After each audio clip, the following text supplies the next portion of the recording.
What is up, and welcome back to the Tomahawk Talk podcast.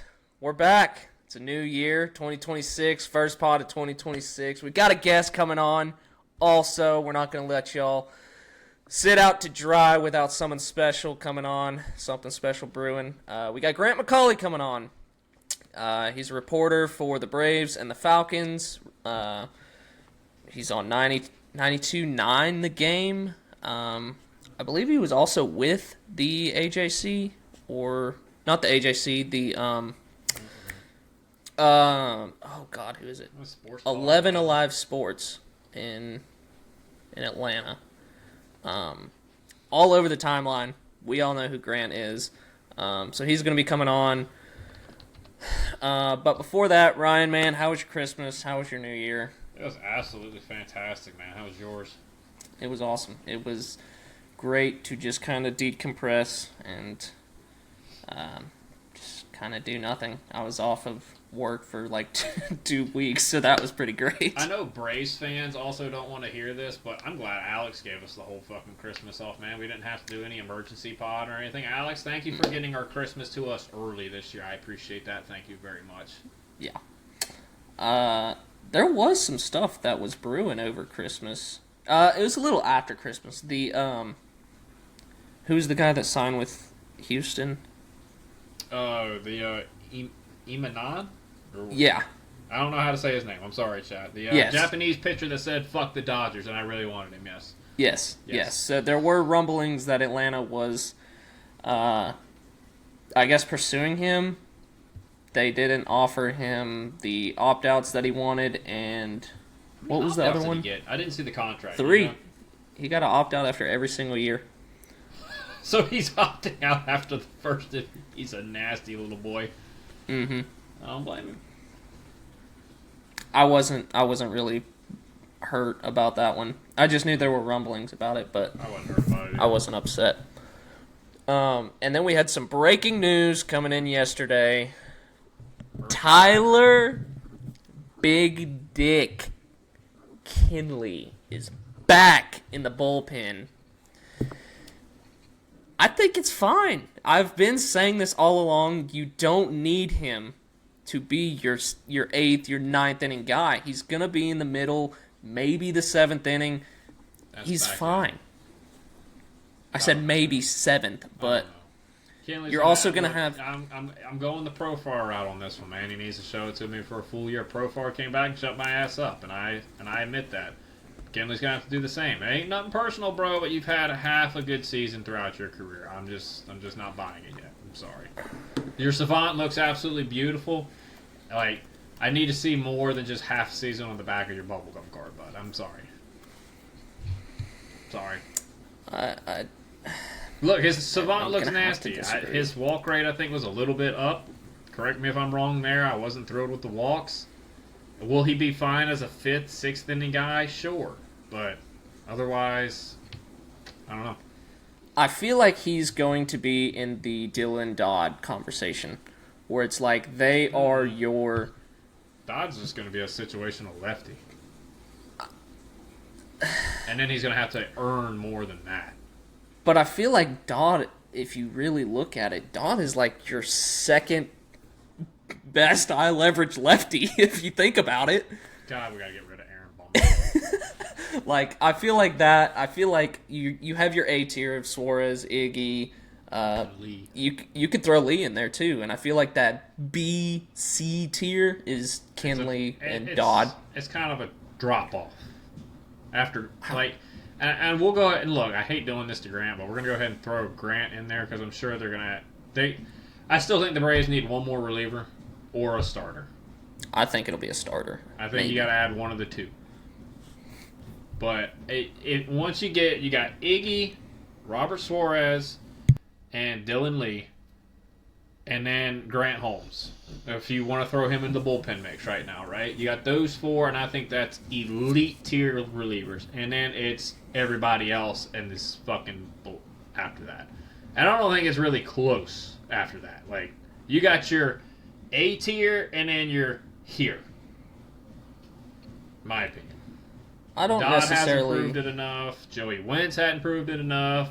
Bryce Elder's probably going to be the fifth guy right now in the rotation just because you'd rather have Grant in the bullpen if we're being honest. And Kinley, again, he was fine last year. He looks great on Savant. I get all of that. He only has half a season under his belt where he was great. I mean, but he's never allowed hard contact, though. Apparently, he has. Look at his numbers. He's let some balls go over the fence, but I mean, he's had a high ERA most of his career. But it's not all ERA. It's not all ERA. He's also pitched in Colorado. And he gave up tanks. Yes, he gave up tanks. He gave up... Okay. Jeb, we're already going to fucking hear about this. I can hear it. I get it. I want you to reel it in here, okay? He gave up. Hey, let me talk a second here. Fucking shit. Jesus. Look, you have Colorado, right? Listen, look at me. You got Colorado altitude, right? You know who's next? Arizona, Atlanta. Atlanta's the third highest elevation stadium in the big leagues. Still pitched great in Atlanta. I'm great. Look, I'm happy he did. Elevation isn't everything, man. I know ball spins differently in Colorado, but this motherfucker had a 7.8 ERA at times. Come on, man. Because his best pitch is his slider. Okay, so what happens when his slider's not working for a 2-week stretch, Jeb, and he's giving up taters? I mean, he had pretty good numbers on his curveball too. And it's not like he throws 90 or 90. It's not like he throws like 70 poo. He pitched his entire career in Colorado, right? No, he pitched in Miami and he put up a good year in Miami too. Was it that really a good year? Yes, it was a fine year. Let me look. For his role, it was a fine year. Yeah, but if it's only like 20 innings, Jeb. It was... I'm looking. Fuck, I had it pulled up. Baseball Reference told me to go fuck myself. They said we can't find Tyler Kinley. Yep. All right. I see Baseball Reference. Chad, I'm trying here. And Baseball Savant only goes back to 2023. Yeah, it told me to go fuck myself, too. I'm glad I'm not the only one. Yeah. We're trying, chat.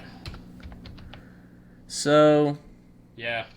I've got a couple. 404 not found. Look.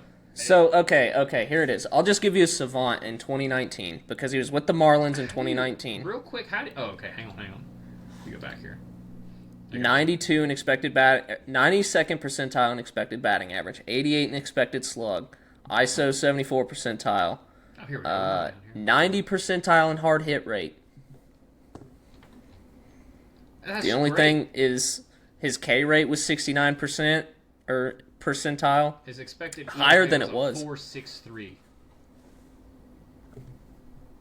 It's not great. That's okay. It's great. Also a reliever.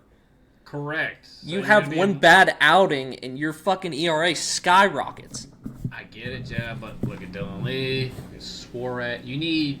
Look at what Grant did in the fucking bullpen. Grant, I love Grant Holmes. Don't hate me on this. He was a fucking nobody coming into the bullpen and just shoved it up everybody's fucking ass. He was a dog. This dude has been in the big leagues how many years and he's been dog shit? I'm sorry, man. You need more of a track record for me. I'm not tickled to death with the signing. I'm sorry. I'm not tickled to death, but he's a mop-up reliever, in my opinion, right now. He needs to I have to more. hardly disagree with that. Jose Suarez is a fucking mop-up reliever. Tyler Kinley is going to go out there when you have man, meaning you are 3 getting your runs. asses blown the fuck out of the game. Yes, that's a mop-up Jose reliever. Suarez. That's Jose Suarez. That's Jose Joey Suarez Wentz. ain't even going to be on the fucking team. He might. Probably They want this not. whole Swiss Army knife bullpen. Probably not. Unless you get rid of Aaron Bummer. Look, I'll pay Suarez $750 instead of fucking $9 million for Bummer. I fucking made a tweet the other day where I said I would drive Aaron Bummer I saw it. horse and buggy through Spaghetti Junction to the fucking I was airport. right there with you. I've been in the passenger seat with you. I don't give a fuck how long it would take. I'm right there with you, dude. I would have absolutely. I hear chat. I'll bless y'all with this. I'd rather have Kinley than Aaron Bummer. There you go. Color me shocked, okay? I think we all can get on that fucking bandwagon. I think we are trying to say the same point. We're just, well, no, because you're saying that Kinley shouldn't even touch a big league mound unless it's 32-0. But 8-0. No, he was I'm okay. okay with him coming in like a 3-run deficit, dude. I'm not okay with him coming in with a 3-run lead when we got Suarez, Iggy, and Lee or Holmes. He was fine though, in like men in scoring position and Jeb, I want you like to reel high it in leverage for a second. stats. I want you to reel it in. That's half a season. Also, we weren't even in a pennant race. We had no high leverage situations. I've got 2025 pulled up. Granted, it was with the Rockies, but and us, but high leverage, medium leverage. He never pitched in a high leverage situation in Colorado, Yes. man. He wasn't in the fucking playoff race. There's no high leverage there. Come on, man. Yes, but high leverage is not how It your is. fucking team is. It's It based on the is. game. It is, man. Look, I don't give a fuck. If you can't do it when you're fucking 15 games back, well, I'm glad he did, because now we'll see if he can do it when we're in the pennant race. We'll see. You gotta prove it to me, man. It takes a different mindset when you're in a playoff race. Look, your fucking nuts are you're gonna draw up a little bit more when you're in a fucking playoff race, man. They just are. You got nothing to lose when you were 15 games back. What am I going to do? Go back to Colorado on a fucking minor league deal like he was planning on before he went to Atlanta and shoved? I get it, but I just think that this is a fine deal. It's fine. I said it was fine. Adding I'm not depth. Okay? It's fine. Adding depth to a absolutely deep back into your pen. Not to mention if Joe Jimenez does come back and shows any sign of being anything. I don't think it would. Dude, I think we would have heard something by now if it was. That's a huge if. But that's a big if.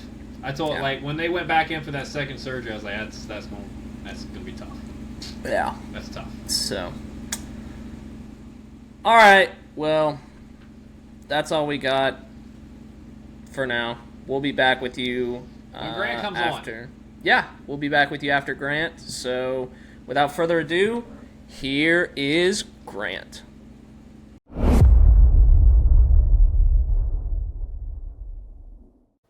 All right, we're here with Grant McAuley. Grant, how are you doing? How has your offseason been going? Hey, I mean, it's been a good offseason, I think, thus far. I'm sure we're going to get into what could make it better, but at least we've had some things going on. We got some stuff to talk about, and I do feel like the Braves have gotten better. So I know that's kind of what we're here for, but as far as my offseason, it's been full of Falcons football, which if anybody out there has put themselves through that, no, it's kind of a mixed bag, but now they're on to a whole different journey, which maybe will lead them to the promised land. But we'll save that for another podcast. But my offseason was full of a lot of football, and now we're in 2026, and we're counting it down to get down to Northport and look forward to spring training. Absolutely. I think Jose's the only resident Falcons fan we have. So, I am indeed. I want to kick it off. So we were kind of in touch around the Ha-Sung Kim kind of signing. Take me through, like, what do you think about the signing, and what do you think could be other potential gets to kind of shape up and round out the roster, along with getting the Kinley deal done? And your thoughts on that? Of course, yeah. And I think we knew, and I talked to Alex Anthopoulos right after the season as part of that media call, and pitchers, and more pitchers was kind of what they needed based on the season that we just saw, and all of the injuries to the starting rotation, which I still think there's, the opportunity to fortify that group, and we can talk about that in a moment. But the bullpen, certainly, you needed to get that thing figured out, I feel like, and then you could kind of reverse engineer how you wanted to do the other things, because you brought back Raisel Iglesias, which I was a fan of that move. I think the last couple of months did a lot to take away the questions of the first couple of months. When he stopped throwing that slider, things got immensely better for him. I'm not saying he never has to throw another one, but hopefully he's had the opportunity to really work that through and get his arsenal where he needed to. But Raisel was nails the last couple of months. The unfortunate thing was the Braves had dug themselves in such a big hole that, there was just not a lot you could do down the stretch to turn around what was a really disappointing first half. So the pitching staff was obviously part of it. The offensive lull over the first 3 to 4 months of the season, I think I'd point to, is probably the biggest culprit for why the Braves were completely out of it heading into the second half. And at the trade deadline, there just wasn't much to write home about. And I don't really blame them for not trading off every single piece for what would be, maybe a flyer on a prospect here or there, and to save money that ultimately I don't think was going to be pushed into this year's salary. And ultimately, I don't think you should have to be worrying about saving a couple of $1 million at the trade deadline so you'll be able to sign players in the winter. I think the Braves are in a position where they don't have to pinch pennies like that. But you wanted to see them spend, I guess, is a long story short here. They did that with Raisel Iglesias. They did it even more so with Robert Suarez, which I think is a great get for this club. And the unselfish nature of coming in and saying, look, I'm here to do whatever we need to do in order to win. If that's set up, great. There'll be some save opportunities thrown in there for Suarez, I think, as well. You can build the rest of the bullpen around those guys, and I think they will with Dylan Lee, with Kinley, with some of the other signings they could make. We'll see if they maybe find a reunion with Pierce Johnson, who I still feel like is a useful reliever that they could go year to year with. So that's kind of where the bullpen is. But then my question becomes, can they go out and find a starter that would just make the group that they have that much better? Because, and I talked to Walt Weiss about this at the winter meetings, on paper, you've got a really nice starting rotation. But as we found out last year, really last couple of years, the game is not played on paper. And the Braves' best laid plans have gone horribly awry when it comes to injuries. So the more pitching, the better. But you had Hurston Waldrop show up and really open some eyes at the end of the season. So I'm fascinated to see what he may be able to do. Healthy Chris Sale, healthy Spencer Strider, healthy Spencer Schwellenbach. I like that 3. And you can kind of figure out if it's a Reynaldo Lopez and Grant Holmes in the rotation, stretch them out as starters, use them in the bullpen where they've both had success before. You've got a little bit of flexibility in how you kind of line it up, assuming that everybody can get to opening day and beyond and stay healthy. So those are probably my biggest things on the pitching side. I like the Kim signing in short because I feel like it makes the club better in a more well-rounded way. He's a good defensive player. His offensive profile may not knock your socks off, but I think he's more than capable, and he runs the bases really well, and he complements some of the other guys they have. But you've got to have some health from Ozzie Albies. You've got to have health from Austin Riley. You need to have a better all-around season from Michael Harris II. I'm looking forward to very much 162 and more games of Ronald Acuna Jr., and then kind of see where everything else shakes out. You want Sean Murphy healthy, but you love what you saw from Drake Baldwin. So to make a long story as short as I can, I know I've been talking for a while here, this is a very good roster. Can it be better? Sure. Are there other moves they can make? Yes. But you have to feel pretty good about the group that you've got right here. And I think if you look at the big prognosticators across baseball as they start to do the projections here in the coming weeks, the Braves are going to be in a pretty favorable position. And I say, kind of at this point, why not? Yeah, no doubt. I think it's kind of like everybody says, there's no such thing as a bad one-year deal, unless you're a Red Sox fan right now. But yeah, but I like the Ha-Sung Kim signing. It's not flashy, but it's definitely an upgrade at shortstop that we have not had since Dansby. But what was your initial reaction of the Walt Weiss hire? Because me and our other co-hosts, not Ryan, we were not fans of it. I got crucified, Grant. I got crucified. But then as reports started coming out, we kind of opened up to it. We were more in the boat of it was same old, Braves way. But kind of as reports started coming out, we were like, hey, this might not be such a bad thing. Yeah, and I don't think it's a bad thing at all. And I said this, I think I posted on social, as soon as the hiring was announced, it kind of felt like the culmination of when they brought Walt Weiss in here to begin with, that they had somebody who was in place with experience, with a knowledge of how the Braves like to do things and how the Braves have done things, both as a player and then as a coach, and a guy that I'll tell you, I was at the winter meetings and got to spend a lot of time around Walt. They have a breakfast for the media and all 30 managers on that final day there, which is one of my favorite days of baseball talking every single year. It's worth going to the winter meetings just to have the opportunity to, I think, sit around and have some of these conversations. And Walt told a lot of different stories about, his baseball life and what he has seen and what he, knows and how he has experienced, life as a player, life as a coach, life as a manager. This is a guy that quite simply, he gets it. And I think people gravitate toward that. We can we'll be questioning tactical decisions of all 30 managers all season long. I promise you that. Whether it's bullpen usage, lineup construction, why didn't you pinch hit this guy? Why wasn't this guy in? Why is this guy even on the roster? Although the manager can't really do anything about that. It's just it's baseball season, and that stuff will still be there. But I think in terms of like a buy-in from players and the cultural dynamic that I do think you want to have, which if you want to talk about the Braves way, I know a lot of people kind of use it as something that they're tired of, but I think there's probably 20-plus clubs out there that would trade whatever way they've been doing it for the Braves way over the last 35 years. And that's something that I think is consistency. Doesn't mean that you need to allow it to become complacent, but you need to continue to find ways to be on, as much as you can, the edge of what it is that can make your team the best that it can be. And the front office has a lot of responsibility there, but putting together the great coaching staff they have around Walt Weiss made me even more confident about what I feel like they've put in place here. Is Walt going to manage for the next decade? I don't know. Are the Braves going to take a sizable step forward and we're going to just point at the manager and say, hey, look, he did that? Probably not. But I think his contribution to this whole thing and keeping it on the rails and managing both the people and the players throughout the course of the year are something that's going to come in handy as the Braves have to go out there. They have to stay healthy, and ultimately, it's up to the players. It's the talent on the field that wins the games.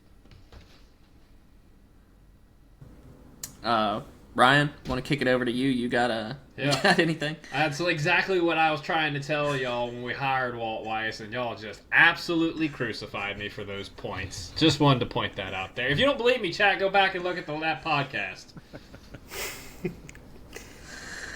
No, I'm right there with you, Ryan. I feel like we all had our initial reactions, but it felt like pretty much as fast as the Braves announced it, I came around to the decision, just like you guys did, because the more and more you think about it, the more it makes sense for him to be the next manager for the Braves. He's already been here in the system. He knows the guys know him, most importantly. So, I'm just ready for next season, man. Like, let's go. Absolutely. I'm going to put you in AA shoes. You're going to put your GM hat on. Okay.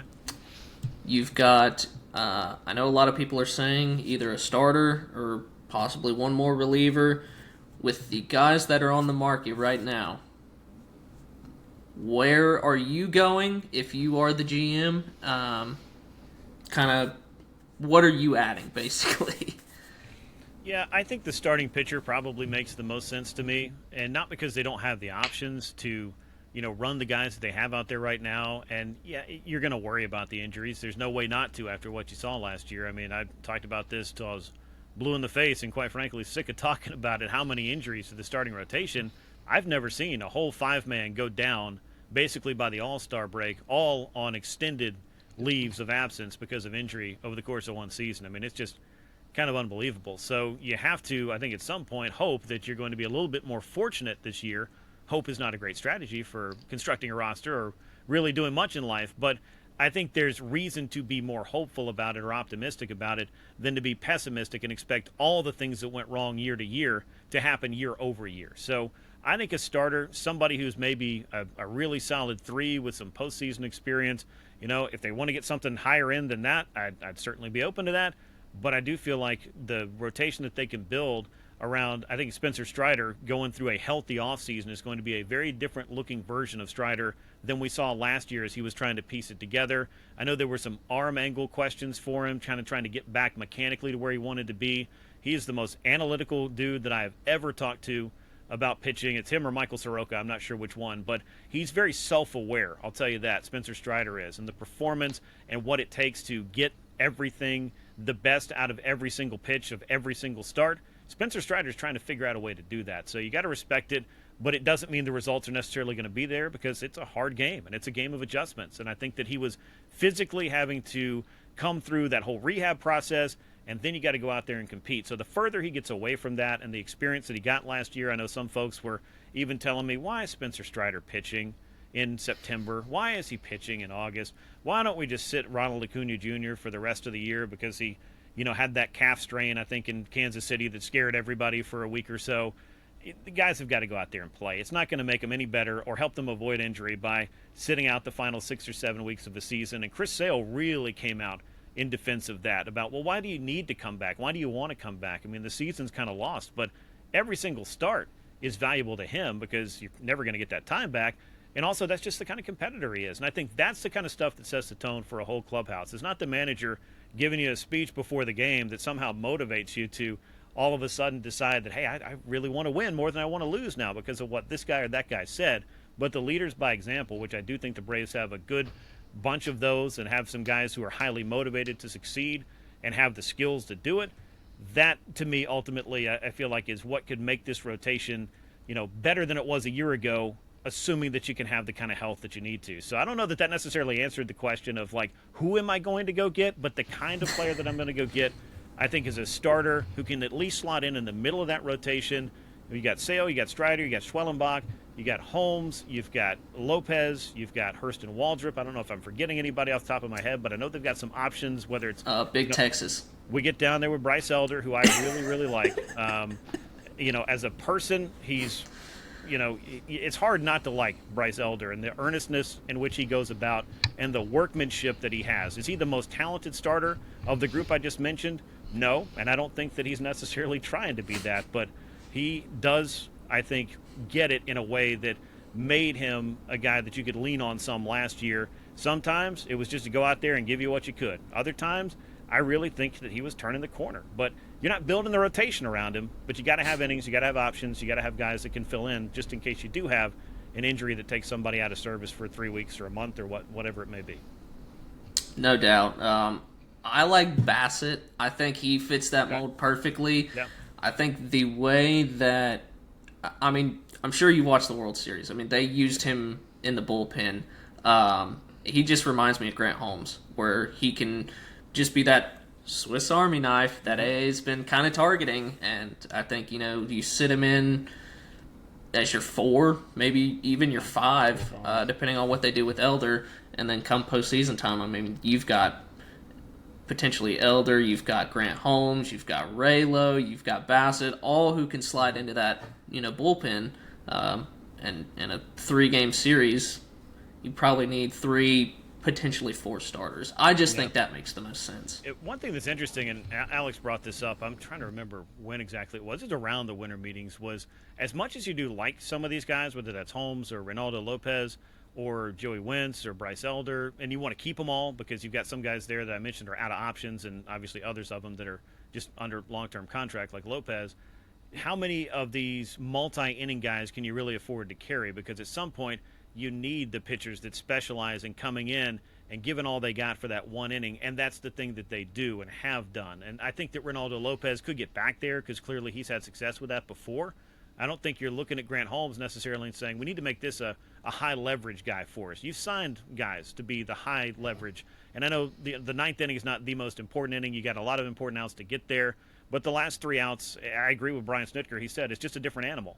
And you'd like it to be as easy as possible every single time. But it does help to have somebody with that experience, which is why I think bringing back an Iglesias and getting a Suarez makes it a little bit easier to not have to think too hard about, all right, well, how am I going to get the last 3 outs? You really can, I think, and this may be a point where other people disagree, kind of reverse engineer how you're going to make the game shorter.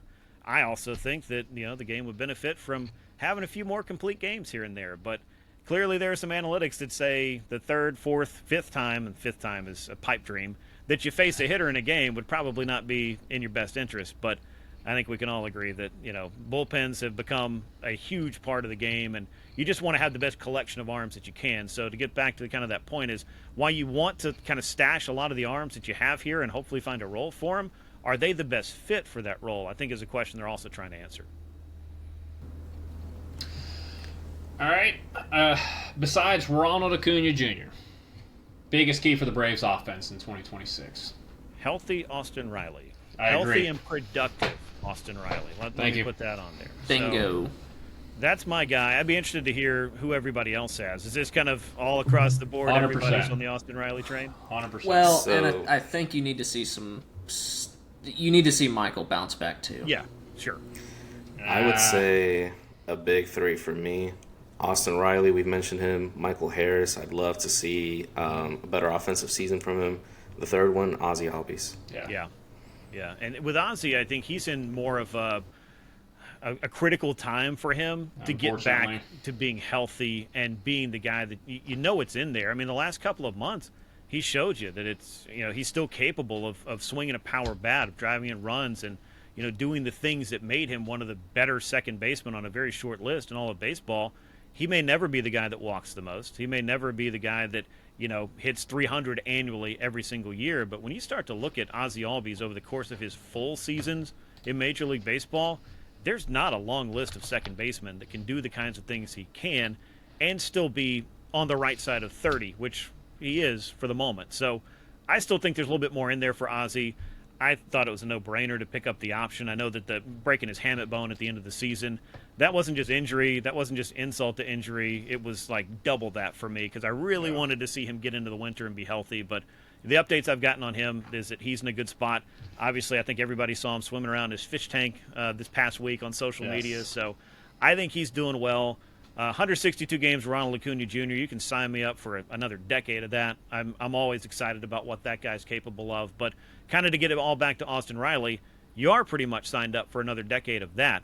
And I talked to Austin pretty regularly throughout the course of the season. I think he's one of the hardest working guys that I've met that's put on a Braves uniform. And I just felt like he was just this close a couple of times to really kind of solving the problems with the mechanics of his swing and his angle. He said he was just getting too steep. He wasn't getting to the ball, the point of attack that he wanted to really maximize the power. It kind of came in spurts. I felt like he was maybe unlocking a little bit of that power before he had the sports hernia. And he actually, when he got that surgery, not only did they repair the first one, but they went in and repaired the other side as well, he told me, because they basically had looked at it and said, you've pretty much stressed out both sides to this point. Let's go ahead and knock this out. If you had the time, you could be back in a month or 6 weeks playing baseball again. He just ran out of season. And just for all the viewers who listen to this podcast, that core affects your entire ability to play baseball. Swinging a bat, fielding, throwing, everything. Mm-hmm. And I want to point this out. Austin Riley was still an above-average hitter last year. And he didn't have a core. So for everybody who's thinking that Riley's done, yeah, he's going to have a comeback season if he's healthy, in my opinion. And I can't wait for him to shut everybody up. Can't wait for it. Can't wait for it. I like it. I'm here for it. I'll be happy to talk to him all the way throughout the process of it because, like I said, nobody's working harder for it every single day. And I know there's always like questions about, what is that clubhouse like? Who are the leaders there? It's not always about, like I said, fiery speeches or having the manager flip over the post-game spread and nobody eats and, everybody's just unhappy. These are millionaire athletes who have, I think, a drive to be the best in their chosen profession. That's the reason why they got there. It's the reason they got those deals.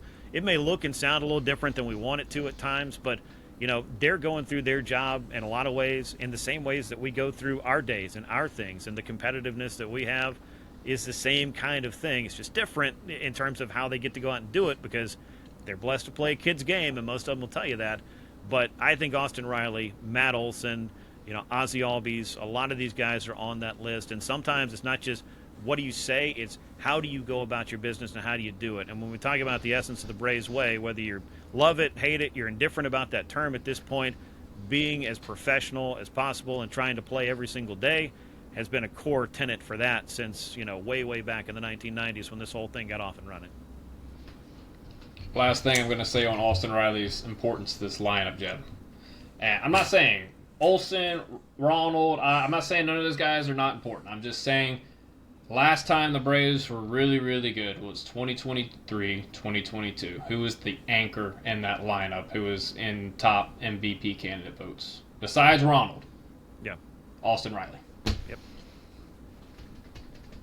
Just saying. I'm not disagreeing. I'm just saying. Thought, No, there's been a lot nice. of Austin Riley hate on my timeline this past 2 seasons. There's been a lot of Austin Riley disrespect, and I'm tired of it. Just saying. Grant, I imagine you grew up a Braves fan, right?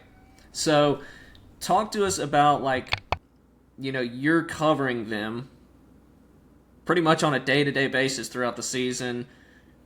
just talk to us about kind of being able to do that as your job, pretty much. Yeah, I mean, you talk about being blessed to play a kid's game. I kind of realized when I was probably, 14, 15 years old that I was not going to be a highly scouted prospect coming out of high school or by any major college or really any college to play sports. And so, in fact, I didn't. But I also realized that you can play the game for a while, but you can talk about it for a lot longer. So I really got into, the desire to be a broadcaster. I was fortunate enough to live at a time when I feel like we had a Hall of Fame baseball broadcasting team that brought you that story every single night on radio and television. As much as I will, hammer the desk and whatnot about Dale Murphy should be in the Hall of Fame, I feel like Skip, Pete, Ernie, Don Sutton, Joe Simpson is about as good a broadcast team as you could have ever assembled. So that was kind of, I guess, started to become my motivation is, well, how do I do a thing like that? So I went to college and did communications and broadcasting there. I went to a secondary broadcast school, and then ultimately I got a job, just kind of plugging in the cords for everybody else. And that's where I got to work behind the scenes and meet Skip Carey and Pete Van Wieren and Chip Carey at that time, who'd come in to work with his dad, and Joe Simpson. And then Don Sutton ended up coming back, and so many others that I just kind of had the opportunity to learn by watching, which is, I think, a lost art in a lot of cases. We all have questions and we all want, to know the secrets of this, that, and the other. But being able to just be around it and immerse myself in it helped me to kind of find my voice as a broadcaster. I went down and worked in the minor leagues for 4 years in the Tampa Bay Rays organization. And then I came back to Atlanta, and I've been covering the Braves pretty regularly over the past, 13 going on 14 years now. And having grown up on this team, I can appreciate the history of it. I can appreciate that, there are a lot of clubs out there that do not have the kind of consistent winning that the Braves have been able to enjoy. Do I think that it would be awesome to see a World Series flag from 91 and 96 and, at least those two hanging up there? Yeah, that'd be pretty cool. But I do feel like the Braves are a gold standard franchise. To have the opportunity to be able to talk about that is a pretty cool thing. And, to be able to say a statement like that after growing up on the 1980s Braves when we had Dale Murphy and maybe Bob Horner and not a lot else is also kind of surreal. So it's not something that I don't notice every single day. I love being able to walk into a ballpark.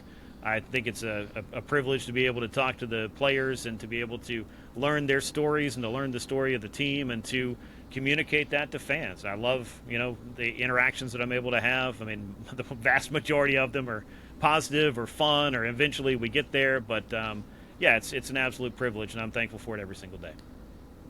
Oh, that's awesome. I know you and Kevin McAlpin, you guys are kind of the two that, no offense to like the other guys, but you guys kind of have a sense of humor, like on Twitter, for the fans' sake. No shots at Bowman right there. I guess what I'm trying to say is humor. Yeah, I guess what I'm trying to say is you guys are fans with us, and so when you post stuff that comes up on my timeline, about the team and stuff, I kind of read it in a fan's way. So I really appreciate that, and it just really is really really awesome. But Ryan, Jose, if you guys have anything. I was just going to say, honestly, something you mentioned, the gold standard when it comes to Braves broadcast. I feel like our current broadcast crew, top to bottom, is gold standard. Yeah. That's, absolutely, I honestly cannot think of a better broadcasting crew, whether it's TV or radio. I mean, we're absolutely blessed to have everyone we have, really. So yeah. It's a great group, and having an opportunity to work alongside some of those guys over the years and have them on my show or just share a conversation with them on the field or in a press box is always fun. And Brandon has a story that's not too different than mine in terms of growing up a Braves fan and being inspired by that broadcast team to go out and do what he does. And obviously he does it at an extremely high level, and I think he's been a great fit in. Bringing CJ has been great, and then on the broadcast side, I still have that little vestige of my childhood. As long as Joe Simpson wants to keep doing this, I'll keep listening to it. And, I appreciate Ben, who's around my same age, who, took the path through the minor leagues and, has been committed to the craft and the opportunity to call baseball games and is very good at it. So, you put that four together, and then some of the other pieces and players, if you will, air quotes, that have come into the broadcast and made their contributions, I do think that the Braves have provided a really fun product that people can really identify with the people who are connecting them to the game. Ben Ingram has a beautiful voice. It's something, isn't it? It is beautiful. All right, Grant, I'm going to switch gears. I see that you got some baseball cards behind you. What is your most favorite piece of baseball memorabilia that you got? Goodness, I've got a lot of things. I am a collector. I've been at it for a long time, as long as I've been at this broadcasting thing. So, actually longer, because I started collecting baseball cards back in the day. But yeah, a lot of these. This is my Mickey Mantle collection. I got them graded a few years ago, so I've tried to make the full run. I realize I'm not going to own a 52 Topps or probably a 51 Bowman anytime soon, but some of the other ones are pretty fair game, so I picked up a lot of those. I've also been working my way through the complete run of Hank Aaron, and I am a rookie card, a Topps rookie, and a Johnson's Cookies rookie away from being where I want to be with that. And I've built a few sets over the years that have been a lot of fun. I started with the 71 set, which is black border, that a lot of people hate, but I think it makes it kind of great. It was also the first year that Topps did action shots on baseball cards as opposed to poses. So I thought that was kind of a cool little piece of baseball card history. And I completed a 1957 Topps set last year, and that was kind of a labor of love and a very intense project in its own right. So I've got a lot of baseball cards. Is probably what's connected me to the game from an early age, and something that's still a lot of fun to continue to do. But I am a vintage guy. I like to go back and find the older stuff. I love looking through it. If you've got a card show that's got somebody that's got all of the ultra modern things, I think that's great, because there's somebody who collects that. There's probably a lot of somebodies who collect that. But I look for those vintage guys, and I spend all my time going through those boxes and just seeing what little piece of baseball history I can find that'll fit in my collection. That's awesome. I believe I have a binder somewhere that's got probably 40, 57 Topps that I started, but as you figured out, it is a tall and tedious task. It definitely is. The 71s were about to break my spirit, because Topps, and not to turn this into a baseball card podcast, but they did them in series, and by the time you get to the high numbers, they didn't release as many of it, because they were basically moving toward that next production year, so they're harder to find. And I'm trying to figure out, why am I all of a sudden paying $25 for Luis Aparicio or Denny McClain or somebody I've never even heard of before? Well, it's because there is a scarcity problem. And so once I get through the high numbers, which I think Roberto Clemente is in the high numbers, and so is the Don Baylor Dusty Baker rookie card, which is kind of one of my low-key favorite rookies of that era. Once I got those, I felt like I was on the back nine to completing that set, but it took a lot of effort and a little bit of extra money to get it over the finish line. But I just think it's a beautiful little piece of nostalgia, and baseball, we have no shortage of nostalgia, and baseball cards to me are a big part of that. I'll kind of hammer on that vintage stuff. If there is a game from like the Hank Aaron era, the Mickey Mantle era, I guess 1980, I guess, that you could just be a part of and witness, what would that be? What would your pick be? I think my short list, I mean, I'd love to be one of the people that could say they were there for 7/15. That would absolutely be cool. I've talked to people who were, and I wrote a huge article about this a couple of years ago, and I got to interview a lot of Hank's teammates, including Tom House, who was the reliever who was out in the bullpen, who caught 7/15. And then hot-footed it all the way into home plate to make sure that Hank got that ball immediately, which I thought was a cool story. But they gave out these little certificates that said I was there. And Fulton County Stadium, I think, at its max capacity, could not have fit 120 or 150,000 people that say that they were there for that game on that particular night. It just seems like everybody was there. But I would love to have been there for that one. Just kind of going back and being able to enjoy a game in some of the old ballparks. I got to go to Old Yankee Stadium before they knocked it down. That was pretty cool. I have not been to Fenway Park yet. Obviously, that's on my short list. It's probably my next big baseball trip that I do. That's a good one. But beyond that, I think just having the opportunity to see some great players through the eras, whether that is Mantle or Ted Williams or Satchel Paige. I'd love to see a prime Satchel Paige pitching against Babe Ruth in a barnstorming game. I don't even know where it would be, but I'd be happy to pay for a ticket for it. I know me and Ryan have trouble with John Donaldson on MLB The Show. I don't know if you're a big video game guy, but Jose, you got anything? Stand-in player? Ryan, is he the stand-in player?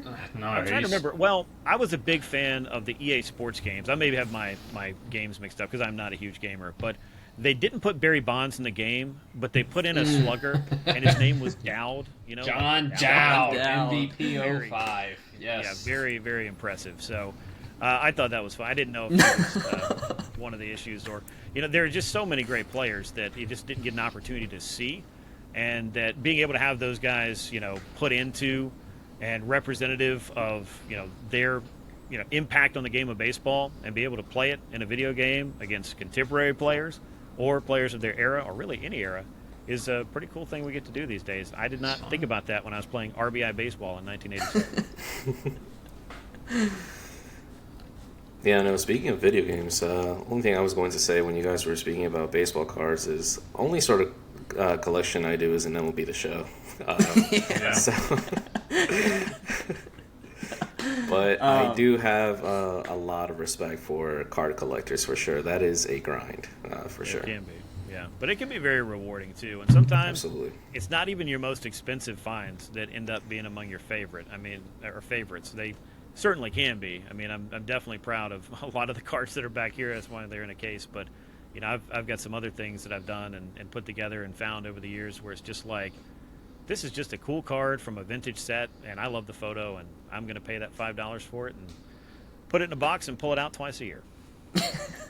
Do you ever talk with Grant Holmes about it? I know he's big into card collecting. Do you guys ever talk any about that? I actually haven't. I did not know that he was a big card collector, so that I'll have to bring that up in spring training. So is he a baseball card collector?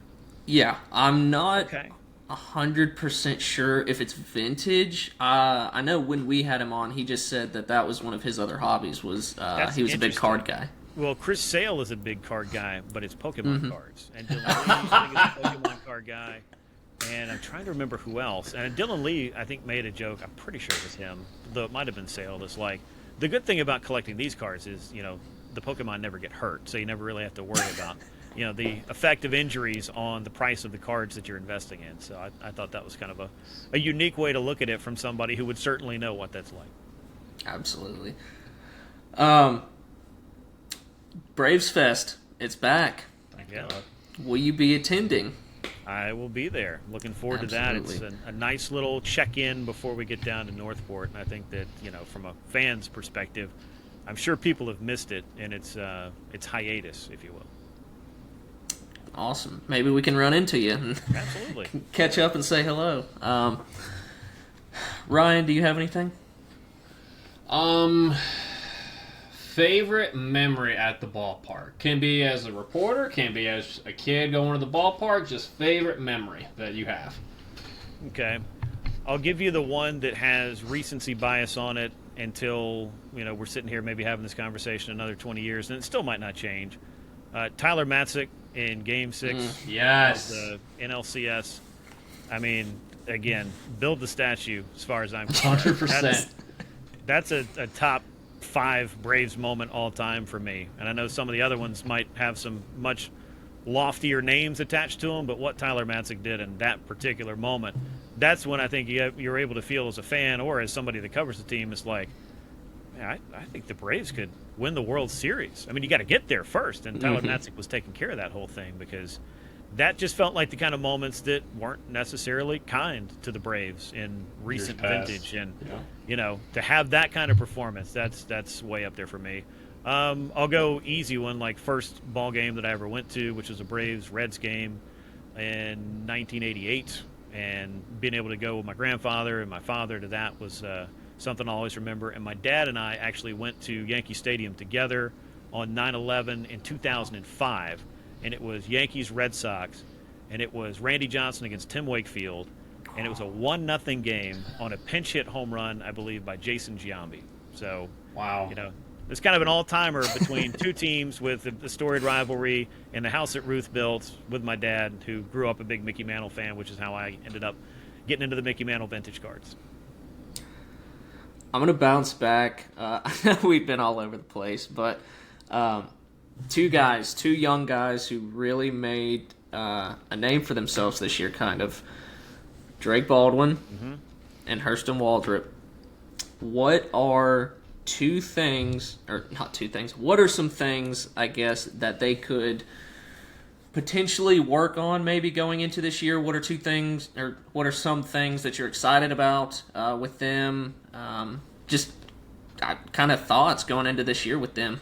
Yeah, I mean, I don't know how you can not be, high on Drake Baldwin as a hitter, and I can give you a lot of compliments that I heard when it came to what he was doing behind the plate, which it may sound cliche about what he gives us at the plate as a bonus. That might be a little bit beyond what the expectation is. You'd like him to make some contributions there.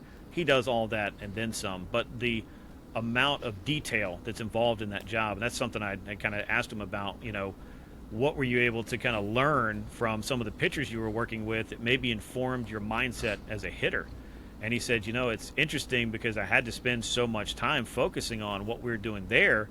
I really couldn't, as a hitter, always concentrate on what my game plan was. I just had to do my work and trust that I'm able to go up there and get the job done, which of course he's able to do. But I guess I say all that to say he handled the responsibility of being a starting catcher in the big leagues as good or better than anybody could have possibly asked. So I want to see more of that. I'm one of those people that's, and this is not really a hot take, I think he's got the hit tool to hit higher in the lineup, and I might be the crazy person that wants to bat the catcher second.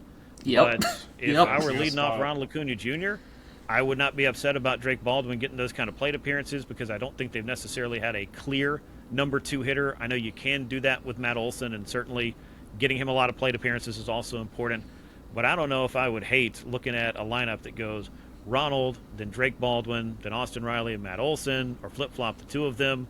I think Jurickson Profar is a really good player, but getting him the second or third most plate appearances of anybody on the team, I don't know that I've been, talked into that one just yet. That's fair. That's interesting, because I know that he also, kind of had the suspension, but he did increase over his career just his, overall walk total and kind of stuff like that, and just became more of a pure hitter. So that is an interesting take, but yeah, I'm not obviously opposed to him getting some. And last year, I think necessity was the mother of invention for Brian Snitker, because I know a lot of people were upset with Snit about this lineup or that lineup, but nothing was working. Nobody was hitting, to the level that you expected. You didn't have Ronald for long periods of time. Obviously, Sean Murphy, we found out what he was going through. Austin Riley had to go through his injuries. Michael Harris, I don't think – when I was watching him, get hot in that second half in 24 and have that big, as big as a two-game sample can be against the Padres, where he just looked great. He was the only guy hitting in the postseason. To come in and go through what he went through for the last 3 or 4 months, and I know we talked about it a little bit earlier, it's important that Michael get back to the essence of, I think, what made him successful as a young hitter. And this is a tough game, and they're going to adjust to you, and then you got to adjust to that, and then they'll adjust again, and it never stops. So, you never truly solve all of that stuff, and those guys do a lot of different work to kind of keep themselves in the right places mechanically and the right mindset, which also makes a huge difference on top of the physical toll of, trying to be a respectable major league hitter. But, yeah, that's another big one to me. But, yeah, there's a lot of different ways you can go with this lineup, and I know Walt hasn't necessarily, hammered it out in stone like the Ten Commandments or anything, but I did ask him about Ronald and where he wants him to hit, and he said that's a conversation I want to have with Ronald, because I do like him at the top of the order.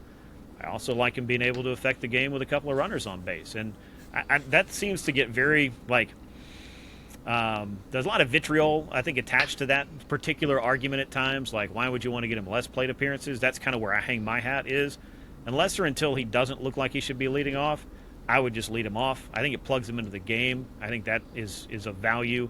And there's nobody else that I can think of that I want to make sure gets that fifth plate appearance if it comes back around and down to it. But there's a lot of different roster and lineup construction questions that Walt will have to kind of figure out as he goes through this. But I did ask about it because I still feel like Ronald at leadoff is probably going to start off whatever the best version of a Braves lineup can be, at least in my mind. Mm-hmm. Yep. And I know there was, myself included, a ton of people who were upset when Profar started leading off, but somebody brought it to my attention that, with the suspension, and giving him the contract, they want to get him some plate appearances, and the season was basically over, and they wanted to see, or he, made the idea like you could potentially see what you wanted out of Acuna in a 3-4 spot. Mm-hmm. And then he started struggling, and they dropped him to 6th or whatever. But I thought that was an interesting look on it. But I wholeheartedly agree that Drake Baldwin would be an amazing 2-hole hitter. Yeah, I just think he's got the tools and the ability. I know you asked about Hurston Waldrop. I don't necessarily have as long an answer for him, but the fact that he was able to come into spring training, I talked to him a little bit, and the numbers weren't necessarily saying, hey, there's an open competition here in February, but he put in that work and made the adjustments, and getting a little bit of time with Sean Murphy to really change his pitch mix, I think opened up a whole new world of what success can look like for him, because the split finger is great, but once he started throwing the cutter more, it made it just a more effective arsenal overall for him. So I think just continue to refine that. I feel like, it's pretty obvious, young pitchers like that could be attractive to other teams if the Braves do decide to make some kind of deal. He could be a potential headliner, or at least one of them, depending on how big that move would be. No doubt. Were you at the Bristol game? No, I was not. I did not get to travel to that, but it looked like 2 days of very wet and sometimes fun baseball, except for when your star third baseman tries to run down Ellie De La Cruz and really messes himself up. Yeah, because that's we were just talking about Waldrop, and that's when he kind of came up and everything story. Turned the corner. Yeah. Called up at 4 a.m, had to drive up there. Didn't have to drive. Yep. Then Burns got to get flown in, didn't he? I don't think it was Burns, but it was the other pitcher they called up. Yes. Yeah, he got flown in on the private jet by the commissioner. Wow. Well, there you go. So, conspiracy theories against the Braves. Yeah. Crazy how that works. But when I was talking to Austin Riley about his injury, and he hurt himself again trying to run down Ellie De La Cruz, which I don't think any of us should be trying to do. That guy's pretty fast. But he wanted to make that play, but he said that in the rain the night before, he had to dive for a ball, and that's when he started to feel that discomfort. But it was a weird injury to where he would go home, and as long as he got off his feet, he kind of felt okay. But the more he'd get up and move around, then obviously, as you pointed out, a core injury is not something that you're really going to be able to work around for too terribly long as a professional athlete. And he got put to the test in that rundown, and unfortunately that was kind of the straw that broke the camel's back. You don't think you could run down Ellie De La Cruz? I am not going to try either. But the older you get, the less you can afford an injury. I'll put it that way. I've got one more question, but I'll kick it to these guys, and then we can wrap up. We, like I said, want to be conservative of your time. Really appreciate you coming on and talking some ball with us. No, thanks for having me. Jose, I'll kick it over to you if you've got something else. I do. So a player you just mentioned a few minutes ago is actually, outside of Ronald Acuna, my favorite player on the Braves, Michael Harris II. Okay. So, Michael, we have seen his bat decline over the 4 years so far in his major league career. 2022, he had that awesome Rookie of the Year season. His WRC Plus was at 137, 116 in 2023. But then again, the whole team performed in 2023. So far, his last season was at 83. So he has had some injuries that he's been dealing with, unfortunately, that have affected his game a lot. 2024, for example, the second half, he came back from injury. He was great, especially first night back, I think, in San Francisco. He hit that grand slam. Yeah. Second half of 2025, he got really hot again. Was probably the best hitter on the planet for a good stretch there of a few days. What do we need to see from Michael Harris next season? What can get him over that, to take that leap to become a better offensive player? Because we all know defense doesn't slump. His defense has been fantastic, but his offense, what do we need to see more from him on the offensive side? I think it's kind of about, maybe making adjustments quicker. I think when I spoke with him a little bit about dropping his hands and raising his hands and how that, basically had reverted back to when he first got called up, because I know why he dropped him before when he had Kevin Seitzer there, and you kind of saw what Ronald had done and how big that was of an adjustment for Ronald as a young player. And it worked for Harris in 2022. And then in 2023, he hurt his back early in the year, and he came back in the second, or he's still slumping. And then, of course, he gave a lot of credit to Marcelo Zuna for kind of talking him through it. And then about middle point of June on for the rest of the year, I mean, Michael Harris was one of the best hitters on the best hitting team in all of baseball that particular year. 24, he had the hamstring injury. This year, it really wasn't an injury. I think it was just, you don't want to go away from the things that have worked. I mean, guys are hesitant to do that, and I don't blame them either. It's not as simple as, when you start changing everything all the time, you kind of start to forget who you are. And I think that that's a concern, a valid concern, whether you're a hitter or a pitcher. I mean, as much as I could say, I'd really like to see Raisel Iglesias not go to the slider in these particular situations because, he's been homer prone on that. But he also has a, 14, 15-year pro career where he has utilized that pitch at times in order to make the rest of his arsenal a little bit better or to get a better result. He's not trying to go through what he went through last year, and the same thing with Michael Harris. But I think he was kind of hesitant to make the big adjustments, and this was not because Tim Hires wasn't working with him or wasn't making suggestions or wasn't giving him valuable feedback. I think Tim Hires caught a lot of strays last year. It's not the hitting coach, it's not the pitching coach that makes these guys necessarily put up the numbers that they do. I remember Tim Hudson defining it this way when Leo Mazzoni left and Roger McDowell came in. He said, he's not here to teach us how to pitch. He's here to massage egos and to help us recognize things and work through things. And sure, there's some mechanical and the physical side to it, but a lot of the game of baseball, as you may well know at this point, is mental and in how you approach the game and how open you are, I guess, to the feedback and the timing of making those changes. So to kind of boil this down to an answer that may, actually point us in the right direction for Michael Harris, consistency and maybe just the ability to recognize some of those inflection points to maybe try a little something different a little bit sooner. I don't blame him for sticking with what was working, but I think even he would say maybe he stuck with it a little bit longer, just kind of expecting it to naturally start to click because it always has. At every single level that he's ever played at, he's been one of the best players on the field. And so to go through a long slump like that is not an easy thing to carry around when you got to look at a 60 or 70-foot video monitor in center field that tells you that you're hitting, a $197, and it's the second or third week of May or second or third week of June or whatever the case was. It was just a weird year, I think, for Michael Harris to sum it up. But the ability to make some adjustments and to recognize these things and to be open to that, I think that's something you learn as you mature as a major league player, and Michael Harris is a pretty mature big league player. That's interesting. I'll go ahead and say it. I feel like Michael Harris, I have high hopes. Obviously, I'm a little bit biased. Love the guy. I have high hopes for him. I think he's going to have a better offensive season this year. Also, to the viewers out there, do not forget Michael Harris is going to have dad strength this year. So there you go. That's true. Valid. That's true. That's true. That is interesting, though, that you brought that point up because we had C.J. Nikowski on and we had Lindsey Crosby on, and everybody is giving different answers, so it's pretty funny, but it's also pretty interesting too because the game works that way too with hitting coaches and stuff. They all just have different philosophies and different takes. So. I'm kind of curious. What did those guys point to in particular with Michael, if you can remember it? Lindsey said that his in zone, like middle swing or whiff, his middle whiff was like a career high. Yeah. I think we can see that. Yeah, got to get better there.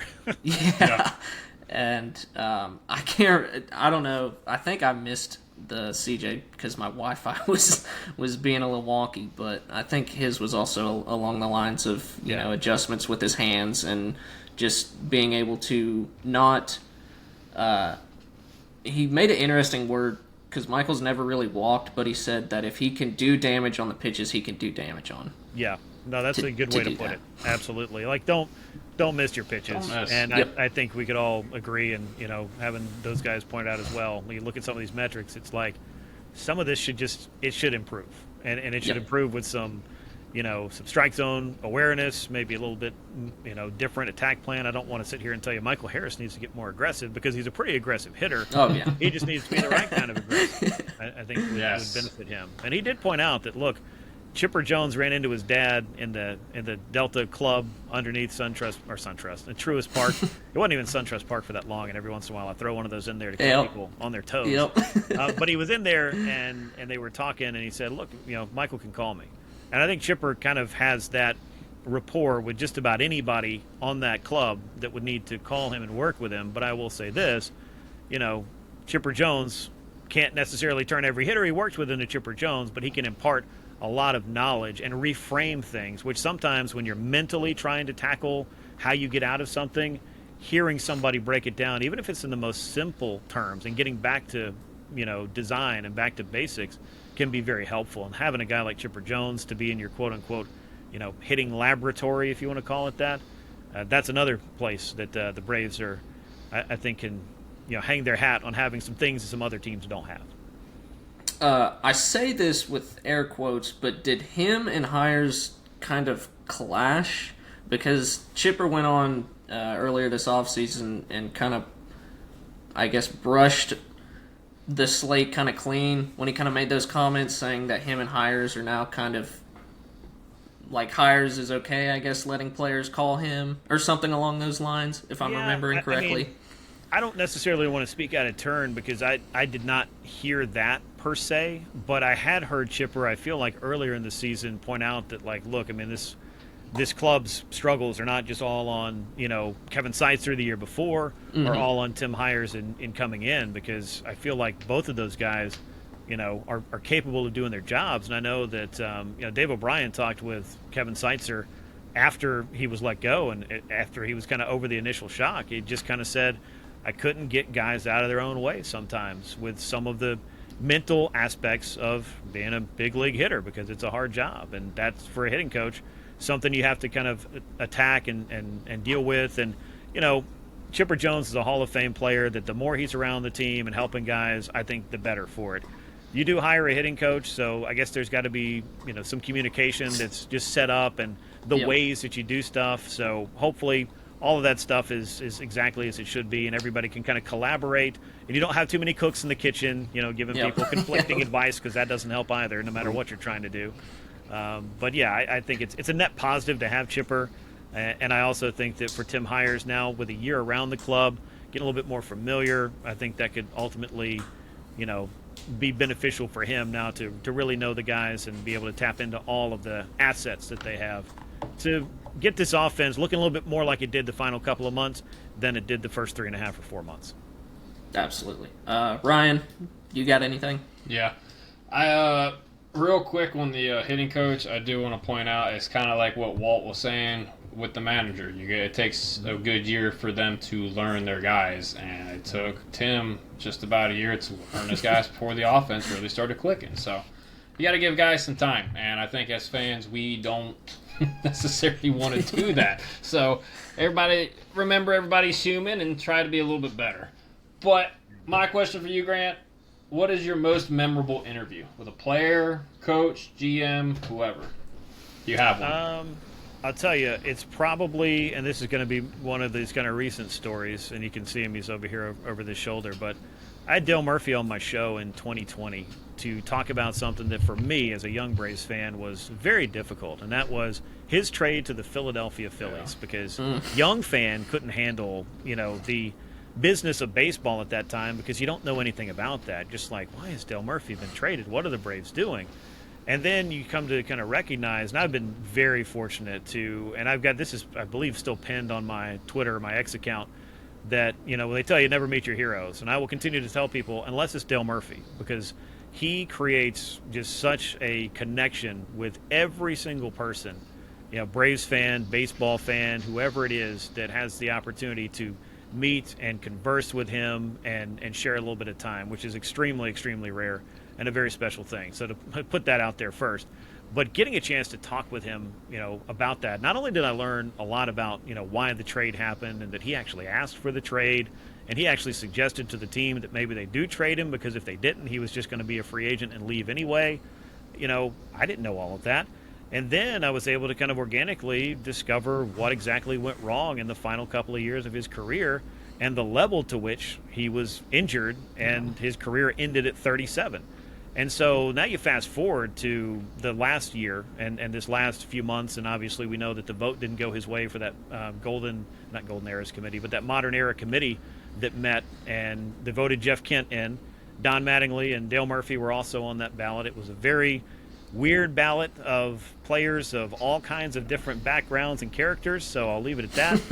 But, to have a chance to take that story that he told me a few years ago and put it back out there and create, some awareness around, because I don't expect millions of people to tune into every single interview or every single thing that I do, but to be able to share that at such a pivotal time, to create a little bit of context around why maybe he didn't get X amount of home runs or X amount of hits or play 3 or 4 or 5 more years and, age gracefully, which I don't know how many players actually do that anymore, but that's an aside for, I guess, another time. But it was an honor to be able to kind of go to bat for somebody that I feel like deserves the highest honor that baseball can afford, and that is a spot in the Hall of Fame. I'll be very excited when, and I'm going to say when, Dale Murphy finally gets that call, and I certainly hope that he's around to receive that call. I think that part is mighty important because baseball has missed on a few players in that regard, and I just don't think it should have to be that way. So, long story short, that's a great interview memory for me, and one that I really cherish and one that I think about often. That's awesome. All right, last question. We ask all of our guests this. Do you know what the escape rooms are? The ones in the Battery? Yeah, like you pay and you have to go and you get locked in a room and they give you clues and stuff. The clues and all that, yeah. Yep.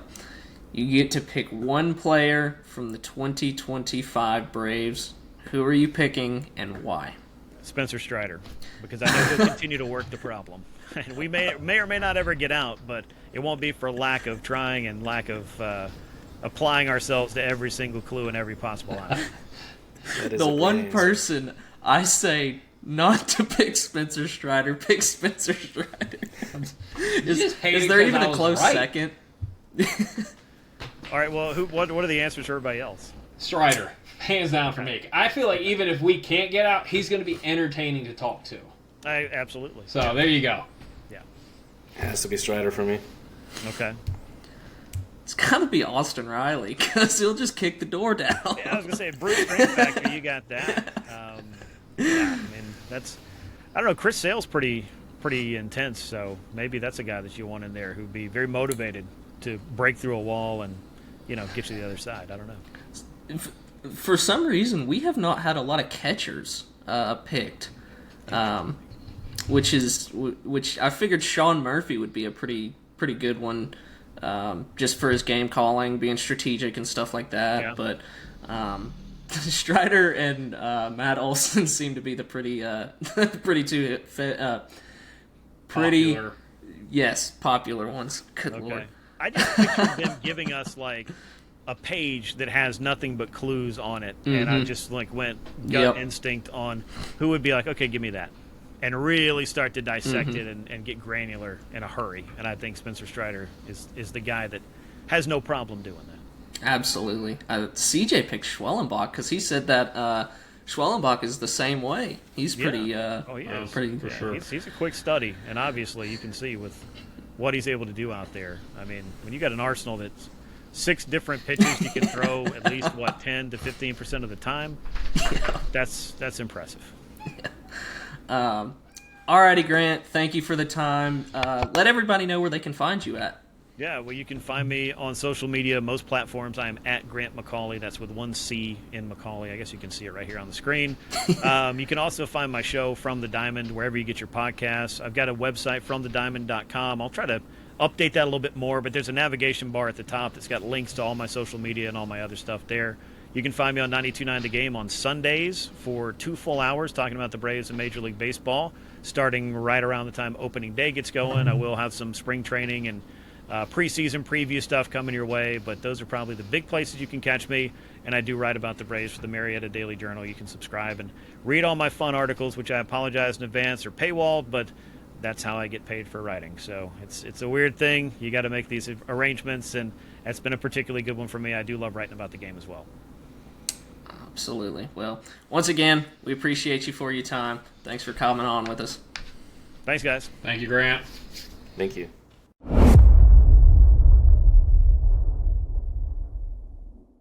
All right.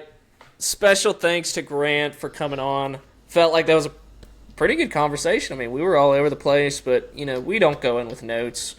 We just ask questions and just get the ball rolling and snowball on ideas, and that's what we do. That's what we do. That's what we do. We do it live, chat. We do it live. Yep. No script. Well, No script. we don't do it live because we don't do live streams, but Our thoughts are live, though. that is true. We should start doing like live pods maybe. I wonder if that would do numbers. One thing I wanted to ask y'all is like live streaming games and people getting our reactions, because I would kill for a fucking Ryan. You are really trying to plaster me on social media where I lose my job, don't you? I would love for your reaction when they call in. Who's the asshole that they traded to Detroit? Rafael Montero. I would kill for if Dallas Montero would have Meatballs, came dude. in and gave up a grand slam, and Ryan's just like, what the fuck? No. It was. I can remember this vividly. It was fucking when we were in Boston, and I think it was like the 8th or 9th inning. We were up by like a run or two. It was, I think, fairly early in the season, and all I see is Snit going out of the bullpen. I was like, there's no way he's getting Montero. There's just no way he's getting Montero. And then he flips up the right arm, and I'm like, there's no fucking way. Oh, that was like right after Montero had pitched like 3 games in a row too, wasn't it? Yeah, and then he gives up a 3-run tater. Like 2 batters later, I'm just like, fucking knew it. Looking back at it, we should have known at that moment that the season was gone. Yeah. We should have known at the 0-7 start where everybody's saying season was done. Let's be honest. And then we like got swept we won Got one swept out by of the Padres, 3 got by the swept by the Marlins. Dodgers, and then we lost our first home game. It was not fun times, Chad. I'm excited for baseball. I'm excited. I can't fucking wait. I've got the 2 TVs set up. I'm gonna get some TV mounts and mount them up, and I'm gonna be chilling down here with my new dog and my recliner, and life's gonna be good. The Braves are gonna be good. We Maybe. could do like a Twitter space. Basically like a live stream, but not necessarily like no video, just like talking during the game or after. Feel like Nah, everyone wants to I'd reactions. love to tap into the space market after games, but I feel like to get the full effect, we would have to do live streams like with video, just for the sake of like when shit hits the fan in like This is true. mid-May, and we're like in first place. Hopefully. Yeah, I would have hopefully. loved. That would have been a shit show if we would have did the game against the Diamondbacks where we were up like 11-1 and the Diamondbacks scored like 9 in the 9th. That would have been a great one. Yeah, look, man, I hold back during the podcasts. I try not to be a potty mouth all the time. I do not think I could do that during a live stream. I bring the same energy from a Friday night loss into the pod. It don't matter. I believe it or not, Chad, I hold back on here, and that's a scary thing that I hold back on this. There's no shot. There's no fucking shot. Jeb. For some reason, I didn't think of that as a possibility. I didn't either. So there's that. There's y'all's surprise, Chad. This is me tamed. Especially after bad losses, like, you think I'm bad? You should see it live, chat. Hey, you know what? It's not pretty. I'll just go ahead and say it. It's fucking bad. You know what? I will take that back just because I have played MLB The Show with you. So, Yes. Yeah. You'll be hearing this on Monday. Dude, I Bye. can't wait for MLB The Show 26. We get World Baseball Classic content this year. absolutely. I'm so psyched. World so Baseball psyched. Classic is about 7-8 weeks away. I quit playing 25. Not even Yeah, gonna me lie. too. It was good. Good content. Just got tired of it. Yeah, The it's grind right was a around that lot time. this year. we'll be back Thursday, and you'll have another podcast dropped in your feeds Monday and Friday. We've got another guest coming on Thursday. Another guest. Yes. Chat, we're spoiling y'all. You're welcome. Yes. Welcome. And it's a great guest too. You might know him as the man who coined the phrase frozen pizza. Brandon Gondon. BG. Brandon Godden. I don't know why I said Gondon. Brandon Also Godden. the famous Master Boney. Yes. If you will, chat. He'll be back. Love him. And I'm pumped. Cannot wait to speak with Brandon Godden. He's a fucking gem. You understand? He is. Fucking gem. He And really is. then I believe the 18th. Don't give away all the fucking guests Okay. right now. That's not Jesus. the other one. The Name it 18th in. is the 18th is no more fielders, so he'll be joining. And then I gotta check in with the other one. But You got some other ones to check in with. I do. Brady Penn also confirmed he will join. We just gotta pick a date, but Brady Penn will be back on too. Cool. Yep. So He's is he doing like broadcasting and stuff now for the Gordon Snipers? yeah, something like that. Good for Yeah, him, he just man. got that. That dropped. Was it 2 days ago? 3 days ago? Yeah. Congrats. Yes, sir. Not even being sarcastic, man. Baseball jobs are fucking hard to get, Chad. If you didn't know, so Yeah. we celebrate these guys because it's fucking hard out here. In these Before we get out of here, Jose, I want to get your thoughts on the Kinley stuff because me and Ryan kind of went over it before you hopped I on. will be quiet. I don't hate it. I feel like what we saw from him towards the end of last season was good. However, it was also a short sample size, so you don't really know what you're going to get from him over a full season. That being said, for that amount of money, it's not a bad deal at all. I very much enjoy the move. Good deal. There you go. All right. We will see y'all in the next one Peace. with Brandon Godden. Peace. Landed right on the shoulder. Hawk tour. Let's do it again.